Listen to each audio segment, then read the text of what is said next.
December 3 ലോക ഭിന്നശേഷി ദിനം. ഈ ദിനത്തിൽ റേഡിയോ CU ഇന്റർവെല്ലിൽ പങ്കെടുക്കുന്നു തേഞ്ഞിപ്പലം ബഡ്സ് റീഹാബിലിറ്റേഷൻ സെന്ററിലെ വിദ്യാർത്ഥികളും അധ്യാപിക റുസ്ലയും. അവതരണം സഫർ.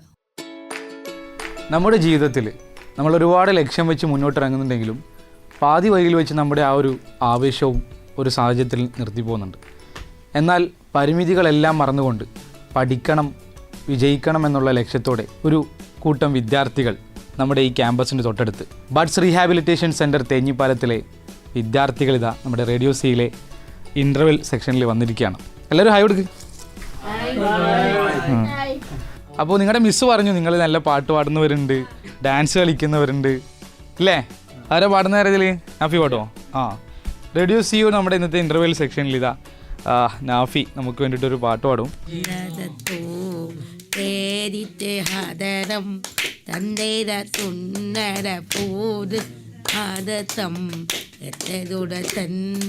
തന്നൂരാനെ ആർന്ന തുടരതിഥി മൊഞ്ചായാനുണ്ടിര തടിതം തന്നത നേരി ഊത്തെരതിയിൽ നന്നരത്തൂ തേരി തൊന്ന് തിരിയെന്ന് തുടരടിരടരറിഞ്ഞേ.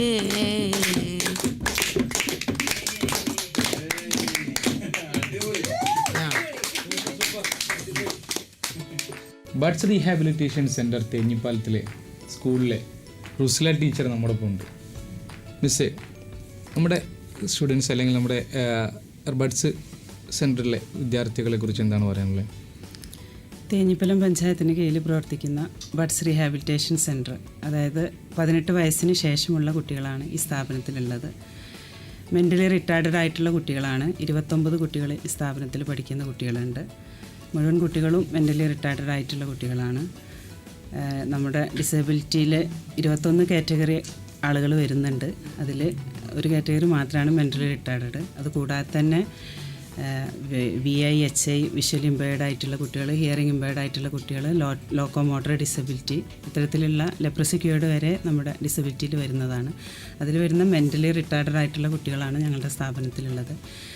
പ്രധാനമായിട്ട് ഇവരേക്കുള്ള ഒരു പകൽ പരിപാലനം, പുനരധിവാസം എന്നൊക്കെയാണ് ഈ ഒരു സ്ഥാപനം കൊണ്ട് ഉദ്ദേശിക്കുന്നത്. കൂടാതെ കുട്ടികളുടെ പേരൻസിനുള്ള ഒരു അവയർനെസ്, അതല്ലെങ്കിൽ അവർക്കുള്ള ഒരു കൂടെ കൂട്ടൽ ആണ്. അതുപോലെ തന്നെ ഒരു തൊഴിൽ സംരംഭം തുടങ്ങുക, അവരെ സ്വന്തമായി ജീവിതത്തെ മുന്നോട്ട് കൊണ്ടുപോകാൻ അവർക്ക് സ്വയം പര്യാപ്തതയിൽ അവരെ എത്തിക്കുക എന്നുള്ളതൊക്കെയാണ് നമ്മുടെ ഈ ഒരു സ്ഥാപനം കൊണ്ട് ലക്ഷ്യമാക്കുന്നത്. കുടുംബശ്രീ ജില്ലാ മിഷനാണ് നമുക്കുള്ള നിർദ്ദേശങ്ങളെല്ലാം തരുന്നത്. തീർത്തും സർക്കാർ ഉത്തരവുകൾക്കനുസരിച്ച് പ്രവർത്തിക്കുന്ന, ഓർഡറുകൾക്കനുസരിച്ച് പ്രവർത്തിക്കുന്ന ഒരു സ്ഥാപനമാണ്. സമൂഹത്തിൽ പാർശ്വവൽക്കരിക്കപ്പെടാൻ സാധ്യതയുള്ള അല്ലെങ്കിൽ പാർശ്വവൽക്കരിക്കപ്പെട്ടിരുന്ന ഒരു സമൂഹത്തിന് അവർക്ക് ജീവിതത്തിൽ ഒന്നും നഷ്ടപ്പെട്ടിട്ടില്ല, എപ്പോഴും സമൂഹം അവരുടെ കൂടെ ഉണ്ട് എന്ന് ഓർമ്മപ്പെടുത്തുന്ന ഒരു സ്ഥാപനം കൂടിയാണ് ഇത്തരത്തിലുള്ള കുട്ടികളിലെ ഒരു കലാവാസന അല്ലെങ്കിൽ കഴിവുള്ള ഒരുപാട് കുട്ടികൾ ഉണ്ടാവുന്നുണ്ട്. അപ്പോൾ അവർക്ക് ഏത് രീതിയിലുള്ള അവസരങ്ങൾ കൊടുക്കാൻ പറ്റുന്നുണ്ട്? അവസരങ്ങൾ അവർക്ക് പലതരത്തിലുള്ള പരിപാടികൾ നമുക്ക് സ്ഥാപനത്തിൽ ചില പരിമിതികളുണ്ട്. ജീവനക്കാരുടെ പരിമിതി, സ്ഥാപന സൗകര്യങ്ങളിലുള്ള കുറവുകളൊക്കെ ഉണ്ട്. എന്നാലും ആ പരിമിതികൾക്കുള്ളിൽ നിന്നുകൊണ്ട് തന്നെ അവർക്ക് പറ്റുന്ന രീതിയിലുള്ള പരിശീലനങ്ങൾ നൽകാറുണ്ട്. ജില്ലാതല പരിപാടികൾ ഞങ്ങൾക്ക് സംഘടിപ്പിക്കാറുണ്ട്, സ്കൂൾ തല പരിപാടികൾ സംഘടിപ്പിക്കാറുണ്ട്. പഞ്ചായത്ത് ഇത്തരത്തിലുള്ള കുട്ടികൾക്കുള്ള പഞ്ചായത്ത് കലാമേള ഉണ്ടാവാറുണ്ട്. അത്തരത്തിലുള്ള പരിപാടികളിലൊക്കെ അവരെ പങ്കെടുപ്പിക്കാറുണ്ട്, സമ്മാനങ്ങൾ വാങ്ങാറുണ്ട്. ഈ വരുന്ന ഡിസംബറിൽ നമുക്ക് ജില്ലാ മിഷനിൽ ഡിസബിലിറ്റി ഡേയോടനുബന്ധിച്ച് ഡിസംബർ 3, 4, 5 തീയതികളിൽ ഇവർക്കുള്ള കലാമേള നടക്കുന്നുണ്ട്. കൂടാതെ ഇവർക്കുള്ള സ്പോർട്സ് കായികമേള നടക്കുന്നുണ്ട്. സ്പെഷ്യൽ ഒളിമ്പിക്സ് വരുന്നുണ്ട്. സ്പെഷ്യൽ ഒളിമ്പിക്സിൽ നമുക്ക് ഇവരെ 3 കുട്ടികളെ നമ്മൾ എൻ്റർ ചെയ്തിട്ടുണ്ട്, അവരെ പങ്കെടുപ്പിക്കും. അത്തരത്തിൽ നമുക്ക് എത്തിപ്പെടാവുന്ന എല്ലാ മേഖലകളിലും അവരെയും കൂടെ പങ്കെടുപ്പിച്ചു കൊണ്ടുള്ള പരിപാടികൾ ചെയ്യാറുണ്ട്. എത്ര വർഷമായി ഈ സ്ഥാപനം തുടങ്ങിയിട്ട് 2 വർഷം പൂർത്തിയായി. 2 വർഷം കഴിഞ്ഞു. 2022 സ്ഥാപനം തുടങ്ങിയത്. നമ്മുടെ കുട്ടികൾക്ക് സ്ഥാപനത്തിൽ ജില്ലാ മിഷൻ്റെ സഹായത്തോട് കൂടിയിട്ട് പേപ്പർ ക്യാരി ബാഗ് നിർമ്മാണ യൂണിറ്റ് തുടങ്ങിയിട്ടുണ്ട്. അതിൽ നമ്മൾ 17ഓളം കുട്ടികൾ രക്ഷിതാക്കളും അടങ്ങിയ ഒരു ഗ്രൂപ്പാണ്. അവരതിൻ്റെ പ്രവർത്തനങ്ങൾ ആരംഭിച്ചിട്ടുണ്ട്. കൂടാതെ സ്കൂളിൽ ക്ലീനിങ് പ്രൊഡക്റ്റുകൾ, സോപ്പ്, ഫെനോയിൽ, അതുപോലെ തന്നെ washing liquid, dish wash liquid, ഇത്തരത്തിലുള്ള പ്രൊഡക്റ്റുകൾ ഉണ്ടാക്കുന്നുണ്ട്. അതിൻ്റെ വിൽപ്പനയും കുട്ടികൾ തന്നെ സ്വയം ചെയ്യുന്നവരുണ്ട്. അതുപോലെ സ്ഥാപനവുമായി ബന്ധപ്പെട്ട് പല ആളുകളും സ്ഥാപനത്തിൽ നിന്ന് വാങ്ങി അവർക്കൊരു മുന്നോട്ടുള്ള ഒരു രീതിയിൽ ചെയ്യുന്നുണ്ട്. റുസ്ല ടീച്ചർ നമ്മോട് പറഞ്ഞ പോലെ പരിമിതികൾക്കുള്ളിൽ നിന്നുകൊണ്ട് കല, കായിക മേഖലകളിലെ ഓരോ അവസരങ്ങളും വിദ്യാർത്ഥികൾ കൊടുത്തുകൊണ്ടുള്ളൊരു സ്ഥാപനമാണ് ബഡ്സ് റീഹാബിലിറ്റേഷൻ സെൻറ്റർ. ഇനി നമുക്ക് ഒരു പാട്ട് കൂടി കേട്ടിട്ട് തിരിച്ചു വരാം. പേരെന്താ? ആദിത്ത്. പഠിക്കോ. പണ്ടങ്ങാട്ടിലെ നാടുണ്ടാന്നേ, ആ നാട്ടില് പുഴയുണ്ടാന്നേ, പുഴ നിറയെ മീനുണ്ടാന്നേ, മീനിന് മുങ്ങാൻ കുളിരുണ്ടാന്നേ. അന്നവിടൊരു വയലുണ്ടാന്നേ, വയമൊരു കതിരുണ്ടാന്നേ, കതിർ കൊത്താൻ കിലുവരുമാനേ, കിലുവര് പാടണ പാട്ടുണ്ടാന്നേ. ആ നാട്ടിൽ തണലുണ്ടാന്നേ, മൺമരയൻ മരമുണ്ടാന്നേ, മരമൂട്ടിക്കളിച്ചിരി പറയാൻ ചങ്ങാതിക 100 നല്ല മഴ പെയ്തുണ്ടാന്നേ, നരകത്തിൻ ചൂടില്ലാന്നേ, തീവെട്ടിക്കളവില്ലാന്നേ, തിന്നണതൊന്നും വിഷമല്ലാന്നേ. പണ്ടങ്ങാടിലെ നാടുണ്ടാന്നേ, ആ നാട്ടിലെ പുഴയുണ്ടാന്നേ, പുഴ നിറയെ മീനുണ്ടാന്നേ, മീനിന് മുങ്ങാൻ കുളിരുണ്ടാന്നേ. നിങ്ങളുടെ സ്കൂളിന്റെ പേരൊന്നുകൂടി പറയോ എല്ലാവരും? നിങ്ങൾ എങ്ങനെ സ്കൂളിൽ എങ്ങനെയാ വന്നേ? ആരാ സ്കൂളിനെ പറ്റി ആരാ പറഞ്ഞു തന്നേ? അമ്മ ഉണ്ടേ. സ്കൂൾ ഇഷ്ടാ എല്ലാവർക്കും? സ്കൂളിൽ പോകാൻ എല്ലാവർക്കും ഇഷ്ടാ? പഠിക്കാൻ ഇഷ്ടാ? ഏത് പഠിക്കാനാ ഏറ്റവും ഇഷ്ടം? പ്ലസ് ടു കഴിഞ്ഞു. ഏറ്റവും ഇഷ്ടപ്പെട്ട വിഷയം എന്താ? മാത്സ് ആണ്. ഓക്കെ. ഇംഗ്ലീഷ് ആർക്കാ ഇഷ്ടം? മൂസിന് ഭയങ്കര ഇഷ്ടം ഇംഗ്ലീഷ് ആട്ടോ. പിന്നെ ഇതാ ഹിന്ദി. മലയാളം ഇഷ്ടമാണ്. പഠിക്കാൻ എല്ലാവർക്കും ഇഷ്ടമാണല്ലേ? ഇതിൽ ആരൊക്കെയാ പഠിച്ച് ഡോക്ടർ ആവണമെന്ന് ആഗ്രഹമുള്ള ആരൊക്കെയാ? എല്ലാവരും ഡോക്ടർ ആവാനാ ഇഷ്ടമല്ലേ? എന്താവാനാ ഇഷ്ടം? ടീച്ചർ ആവാൻ ഇഷ്ടമുണ്ടോ? ടീച്ചർ ആവാൻ ഇഷ്ടമുള്ളവരൊക്കെ ഉണ്ട്. എല്ലാവരും നല്ല ആക്റ്റീവ് ആയിട്ടുള്ള സ്റ്റുഡൻസ് അല്ലേ? യൂണിവേഴ്സിറ്റി സ്റ്റുഡിയോ ഒക്കെ ഇഷ്ടപ്പെട്ടോ? എല്ലാവർക്കും ഇഷ്ടപ്പെട്ട്. നീ ഇടയ്ക്ക് വരുമോ?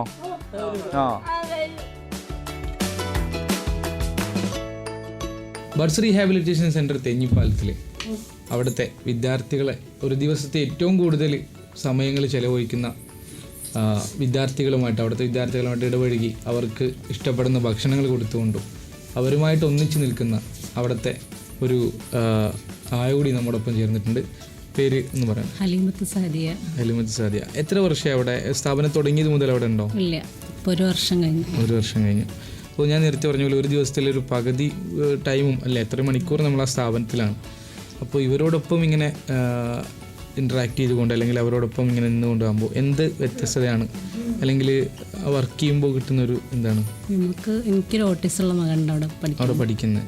ഓട്ടിസം MR ഉള്ളതാണ്. ഇപ്പോൾ എത്ര പ്രായമുണ്ട്? 16 വയസ്സ്. അപ്പോൾ എനിക്ക് വീട്ടിൽ നിന്നൊരു പുറത്തേക്ക് വരവും പിന്നെ എനിക്ക് ഇവരെ കൂടെ കൂടുമ്പോൾ എൻ്റെ ടെൻഷനുകളും ഇവരെ കളിച്ചിരിയൊക്കെ കാണുമ്പോൾ എനിക്കൊരു കമ്മ്യൂണിക്കേറ്റ് ചെയ്യുന്നുണ്ടാവില്ലേ? മോന് അതിനുള്ള ഒരു ഇതില്ല, ഓട്ടിസം ഉള്ളതുകൊണ്ട്. പിന്നെ ഒരു ആക്സിഡൻറ്റ് കഴിഞ്ഞോടെ പിന്നെ ആകെ ഇതായിപ്പോയി മോന്. ഓക്കെ. അപ്പോൾ ആ സ്ഥാപനത്തിൽ പോയതിന് ശേഷം കുറച്ച് അല്ലെങ്കിൽ മാനസികമായിട്ടുള്ളൊരു സമാധാനം ഉണ്ടായിട്ടുണ്ട്. ഇപ്പോൾ ടെൻഷനുകളൊക്കെ ഇവിടേക്ക് വരുമ്പോൾ നമ്മൾ ഓരോ കൂടി കളിയും ചിരിയൊക്കെ ആകുമ്പോൾ നമുക്കൊരു സന്തോഷം. ഈ സ്ഥാപനത്തിലേക്ക് അവന് വന്നതിന് ശേഷം അതിന് മുമ്പ് ഉണ്ടായിരുന്ന മാറ്റങ്ങൾ എന്തെങ്കിലുമൊക്കെ മാറി? ഒരുപാട് മാറ്റം വന്ന് തുടങ്ങിയതായിരുന്നു. അപ്പം ഇവിടെ ഇങ്ങനെ കളിച്ചുകൊണ്ടിരിക്കുന്ന സമയത്ത് റോട്ടിലേക്ക് ഓടിയത്. അവർക്ക് അതിൻ്റെതായിട്ടുള്ളൊരു ഹൈപ്പർ ഉണ്ട്, നമുക്ക് പിടിച്ചോടുത്ത് കിട്ടുമല്ലോ അവരെ. പിന്നെ ബുദ്ധിക്കും വലിയ പ്രശ്നമുള്ളതുകൊണ്ട് ആ ഒരു പ്രശ്നമുണ്ട്. അപ്പോൾ ഇവരെ എങ്ങനെയാണ് ഹാൻഡിൽ ചെയ്യുന്നത്? അല്ലെങ്കിൽ ഇപ്പോൾ ഇവരുടെ മറ്റുള്ളവരിൽ നിന്ന് അല്ലെങ്കിൽ അവരുടെ ആക്ടിവിറ്റീസുകളൊക്കെ ഇപ്പോൾ ഏത് രീതിയിലാണ് വ്യത്യാസപ്പെട്ട് കിടക്കുന്നത്? ഇവർ ചില ആൾക്കാർ നമ്മളോട് സംസാരിക്കുന്ന രീതി നമ്മൾ മനസ്സിലാക്കിയെടുക്കണം. ഓരോ കാര്യങ്ങളായാലും ഇപ്പം ഒരാൾക്ക് വേറെ ഓരോ സാധനങ്ങൾ വെക്കണ ഓരോ ഇതിൽ താല്പര്യമുള്ളവരുണ്ട്. പിന്നെ ചില ആൾക്കാർ നമ്മളോട് സംസാരിക്കാനോ പ്രത്യേകിച്ചൊരു സന്തോഷം കണ്ടെത്തുന്നുണ്ട്. ഇവർ ഈ സ്ഥാപനത്തിൽ ബാക്കിയുള്ള സമയങ്ങളിലൊക്കെ നിങ്ങളോട് വന്നിട്ട് ഇൻട്രാക്ട് ചെയ്യുന്ന ഒരു സമീപനം ഉണ്ടാവുമല്ലേ? അപ്പോൾ ഏറ്റവും കൂടുതൽ ഇവർക്ക് ഇഷ്ടപ്പെടുന്ന ഭക്ഷണം അല്ലെങ്കിൽ ഒരു ദിവസം ഇപ്പോൾ ഓരോ മെനു അങ്ങനെയൊക്കെ ഉണ്ടാവാം. അപ്പോൾ ഏറ്റവും കൂടുതൽ ഇഷ്ടപ്പെടുന്ന അല്ലെങ്കിൽ ഒരു താല്പര്യം വരുന്നത് ഏത് ഭക്ഷണം ഉണ്ടാക്കുമ്പോഴൊക്കെയാണ്? ബിരിയാണിയാണ് അവർക്ക് ഏറ്റവും താല്പര്യമുള്ളത്. ബിരിയാണിയാണ് എല്ലാവരും. പിന്നെ ലഡു, ചോക്ലേറ്റ്.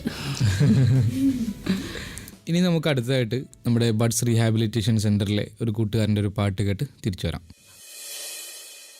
അഹുല്ല ഫാത്തിമ ഈരത്തു ഫാത്തിമ അല്ലാമലൂരേ ഈ മോലു ഫാത്തിമ അവിനാണ തങ്ങക്ക് ഈനത്തു ഫാത്തിമ തിത്താരേ മാതമാനല്ല ഫാത്തിമ ഒരു മുത്തസൂലിൻ കാതിരിൻ്റെ കസ ഫാത്തിമ അവലേര് പെങ്കൊടി അവരേര് മെറാണി ഒരു മുത്ത് നോക്കിനാൻ അകലത്ത് സുന്ദരി അകുല്ല ഫാത്തിമ ഈരത്തു ഫാത്തിമ അല്ലാമലൂരേ ഈ മോലു ഫാത്തിമ അവിനാണ തങ്ങക്ക് ഈനത്തു ഫാത്തിമ. ബഡ്സ് റീഹാബിലിറ്റേഷൻ സെൻ്ററിലെ ആതിരയുടെ അമ്മ കൂടി നമ്മുടെ ഇന്നത്തെ ഒരു പ്രോഗ്രാമിൽ പങ്കെടുത്തിട്ടുണ്ട്. എൻ്റെ പേര് പ്രേമ. അപ്പോൾ കുറച്ച് കാര്യങ്ങൾ നമുക്ക് അമ്മയോടും ചോദിക്കാം. മറ്റു വിദ്യാർത്ഥികളെക്കാൾ അല്ലെങ്കിൽ ഒരു പരിമിതികൾക്കുള്ളിൽ നിന്നുകൊണ്ട് അവളെ പഠിപ്പിക്കണം അല്ലെങ്കിൽ കലാവാസനകൾ ഉള്ള കഴിവുകളൊക്കെ അവസരങ്ങൾ കൊടുക്കണം എന്നൊക്കെ തോന്നി തുടങ്ങുകയും ആ തോന്നലുകൾക്കപ്പുറമാണ് ഒരു സ്ഥാപനത്തിലേക്ക് അഡ്മിഷൻ എടുക്കുന്നത്. അപ്പോൾ അതിനുശേഷം വരുന്ന മാറ്റങ്ങൾ അല്ലെങ്കിൽ പഠിക്കണമെന്ന് താല്പര്യമുള്ളതായിട്ട് തോന്നിയിട്ടുണ്ടോ? പഠിക്കാനുള്ള സ്കൂളിൽ പോകാൻ ഇഷ്ടമാണ്. പിന്നെ വീട്ടിലിരിക്കാനേക്കാൾ ഇഷ്ടം കൂട്ടുകാരോടൊത്ത് നടക്കുന്നത് ഇഷ്ടമാണ്. അങ്ങനെ വിട്ടതാണ്. ഈ സ്കൂളിലെ അനുഭവങ്ങളൊക്കെ ഒന്ന് പറയാറുണ്ടോ വീട്ടിലൊക്കെ? പറയും. കൂട്ടുകാരോടുള്ള സ്കൂളിൽ നടക്കുന്ന കാര്യങ്ങളൊക്കെ വീട്ടിൽ നിന്നിട്ട് പറയാറുണ്ട്. എന്ത് ചെയ്യാനാണ് ഏറ്റവും ഇഷ്ടം? അതിലേക്ക് പാടാനാണോ? അങ്ങനെ പിന്നെ പാട്ട് കേൾക്കാനൊക്കെയാണ് ഇഷ്ടം. എപ്പോഴും അതിലേക്ക് സഹോദരി ഒറ്റ മോളാണ്. ഓള് പിന്നെ വേറെ കൂട്ടപ്പറപ്പില്ലാത്തതിനൊക്കെ അങ്ങനെ പരാതി പറയും. ഒറ്റപ്പെട്ടിരിക്കുകയാണ്. അപ്പൊ സ്കൂളിൽ നിന്നാൽ എല്ലാവരും ആയിട്ട് കൂട്ടുകൂടാന്നുള്ളൊരു ആഗ്രഹം നല്ലോണമുണ്ട്.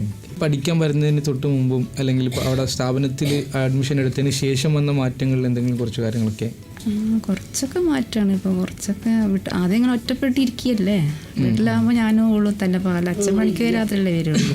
ഇവിടെ വരുമ്പോൾ ഇവിടുത്തെ കാര്യങ്ങളൊക്കെ സ്കൂളത്തെ കാര്യങ്ങളൊക്കെ ആകുമ്പോൾ കുറേയൊക്കെ മാറ്റം തന്നെയാണ്. ഒരു സ്ഥാപനത്തിലേക്ക് അഡ്മിഷൻ എടുക്കുന്നത് എങ്ങനെ, എവിടെ നിന്നാണ് ഈ ഒരു ഇൻഫർമേഷൻ കിട്ടിയതും പഠിപ്പിക്കണമെന്നൊരു തോന്നൽ തുടങ്ങിയതിൻ്റെ? അത് ഒരു മാഷ് പറഞ്ഞതായിരുന്നു. പിന്നെ സ്കൂളിൽ നിന്നൊരു മാഷ് പറഞ്ഞ പഞ്ചായത്തിൽ തുടങ്ങുന്നുണ്ട്, നിങ്ങൾ അവിടെ പോയി പിന്നെ പിന്നെ പേര് കൊടുക്കാൻ പറഞ്ഞതാണ്. തുടങ്ങുന്നതിന് മുമ്പ് തന്നെ, ഇങ്ങനെ വരുന്നതിന് മുമ്പ് തന്നെ അങ്ങനെ ആദ്യം പോയി അവളവിടെ പേര് രജിസ്റ്റർ ചെയ്തതാണ്. ഓക്കെ. ഭക്ഷണപ്രിയരാണല്ലോ, അല്ലെങ്കിൽ ഇഷ്ടപ്പെടുന്ന ഒരു ഭക്ഷണം അല്ലെങ്കിൽ അമ്മ എനിക്ക് ഇത് കഴിക്കാൻ ഭയങ്കര താല്പര്യം എന്നുള്ളൊരു ഭക്ഷണ മേഖലയിൽ ഏറ്റവും കൂടുതൽ താല്പര്യപ്പെടുന്ന ഇതിലാണ്? ഏറ്റവും ഇഷ്ടം ബിരിയാണിയാണ്. ബിരിയാണി ചില ചിക്കൻ വേണ്ട, വെറും റൈസ് മാത്രമേ. ബിരിയാണി റൈസ് മാത്രമേ? അത് മാത്രം ഇഷ്ടപ്പെടും. ഓക്കെ. നമുക്ക് നല്ല മനോഹരമായിട്ടുള്ള പാട്ടൊക്കെ പാടി തന്നില്ലേ? അപ്പോൾ ഇനി നമുക്ക് ഒരു ചെറിയൊരു കഥ കൂടി കേൾക്കാം. എൻ്റെ പേര് മസ്റൂറ. ഞാനിവിടെ പറയാൻ പോകുന്ന കഥ 2 മൺകുടങ്ങൾ. ഒരിക്കൽ ഒരിടത്തൊരു കൃഷിക്കാരനുണ്ടായിരുന്നു. അദ്ദേഹം വളരെ നല്ലവനും അധ്വാനശീലനുമായിരുന്നു. അദ്ദേഹത്തിന് 2 മൺകുടങ്ങളുണ്ടായിരുന്നു.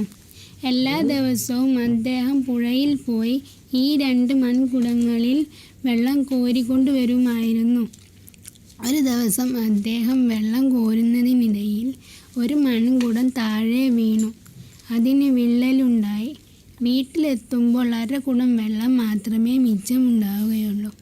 അപ്പോൾ പൊട്ടാത്ത മൺകുടം പൊട്ടിയ മൺകുടത്തെ കളിയാക്കുമായിരുന്നു. ആഹാ, നീ പൊട്ടിയതാണ്, നിന്നെ കൊണ്ട് യജമാനന് ഉപകാരവുമില്ല. എന്നെ കൊണ്ടാണ് യജമാനന് കൂടുതൽ ഉപകാരമുള്ളത്. ഇത് കേട്ടപ്പോൾ പൊട്ടിയ മണിങ്കുടത്തിന് ഒരുപാട് സങ്കടമായി. എന്നാലും കൃഷിക്കാരൻ ഈ പൊട്ടിയ മണിങ്കുടത്തെ കളഞ്ഞില്ല. ഒരുപാട് നാൾ അതിൽ തന്നെ വെള്ളം കോരിക്കൊണ്ടുവന്നു. ഒരു ദിവസം പൊട്ടിയ മണിങ്കുടം കൃഷിക്കാരനോട് ചോദിച്ചു, യജമാനനെ, എന്നെക്കൊണ്ട് താങ്കൾക്ക് യാതൊരു ഉപകാരവുമില്ലല്ലോ. എന്നെ കളഞ്ഞ് താങ്കൾ പുതിയതൊരെണ്ണത്തിനെ വാങ്ങിക്കൂടെ? ഇത് കേട്ടപ്പോൾ കൃഷിക്കാരൻ ചോദിച്ചു, ആര് പറഞ്ഞു നിന്നെക്കൊണ്ട് എനിക്ക് യാതൊരു ഉപകാരവുമില്ല എന്ന്? നീ ആ വഴിയിലേക്കൊന്ന് നോക്കിയേ, എന്തുമാത്രം ചെടികളും പച്ചക്കറികളുമാണ്. നീയാണ് എനിക്ക് ഏറ്റവും ഉപകാരപ്പെട്ട മൺകുടം. ഇത് കേട്ടപ്പോൾ പൊട്ടിയ മൺകുടത്തിന് ഒരുപാട് സന്തോഷമായി. പൊട്ടാത്ത മൺകുടം നാണിച്ചു തല താഴ്ത്തി. ഈ കഥയിലെ ഗുണപാഠം എന്തെന്ന് മനസ്സിലായില്ലേ? കുറവുകളുള്ളവരെ നമ്മൾ കളിയാക്കുവാൻ പാടില്ല. എല്ലാവർക്കും നന്ദി, നമസ്കാരം. കാലിക്കറ്റ് യൂണിവേഴ്സിറ്റി റേഡിയോ സിയുടെ ഇൻ്റർവെൽ സെക്ഷനിൽ നമ്മോടൊപ്പം ഉണ്ടായിരുന്നത് ബഡ്സ് റീഹാബിലിറ്റേഷൻ സ്കൂളിലെ വിദ്യാർത്ഥികളും അധ്യാപകരുമാണ്. അപ്പോൾ അടുത്തൊരു സെക്ഷൻ വരുന്നവരേക്കും ബൈ.